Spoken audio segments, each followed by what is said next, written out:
இரும்பு கரம் கொண்டு ஒடுக்கும் யாரை? மீம்ஸ் போடுறவன, இந்த டிடிஎஃப் வாசனா சாஹிப், இந்த மோட்டர் பைக் ஓட்டுறவன, அப்ப பஞ்சு மிட்டாய் விற்கிறவன்.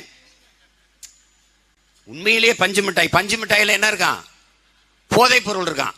ஏன் நான் வித்துக்கிட்டு இருக்கும்போது நீ என்னடா தனியா வித்துக்கிட்டு இருக்க? பிரச்சனை எங்கதான். கடற்கரையில விற்கிற பஞ்சு மிட்டாய் இருக்குல்ல, அதுல போதை பொருள் இருக்கான். ஆய்வு கண்டுபிடிச்சிட்டான்.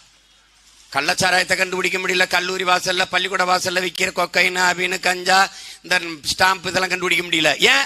விற்கிறதவன் தான். எனக்கு போட்டியா? நீ விப்பியா? குண்டாசு தூக்குடா, இரும்பு கரம் கொண்டு ஒடுக்குடா. எப்படி பாருங்க, எதெல்லாம் இரும்பு கரம் கொண்டு ஒடுக்கப்படுகிறது பாருங்க. ஒரு மீம்ஸ். இப்ப நம்ம எல்லாம் இருக்கிறதுனால பல பேர் எல்லாரும் போட்டதுனால எவ்வளவு எல்லாரையும் கைது பண்ண முடியல. எப்படி மீம்ஸ் போடுறான்? மச்சான், யாரு? என் தம்பி சந்தானம் கேட்கிறான் உதயநிதி கிட்ட, மச்சான் எனக்கு ஒரு 5 லட்சம் வேணும்டா அப்படின்னு. அப்படியா மச்சான், அந்த கலாச்சாரத்துக்கு செத்து போய் எங்க அப்பா 10 லட்சம் கொடுப்பாரு. மீம்ஸ் போடுறா ஒருத்தன்.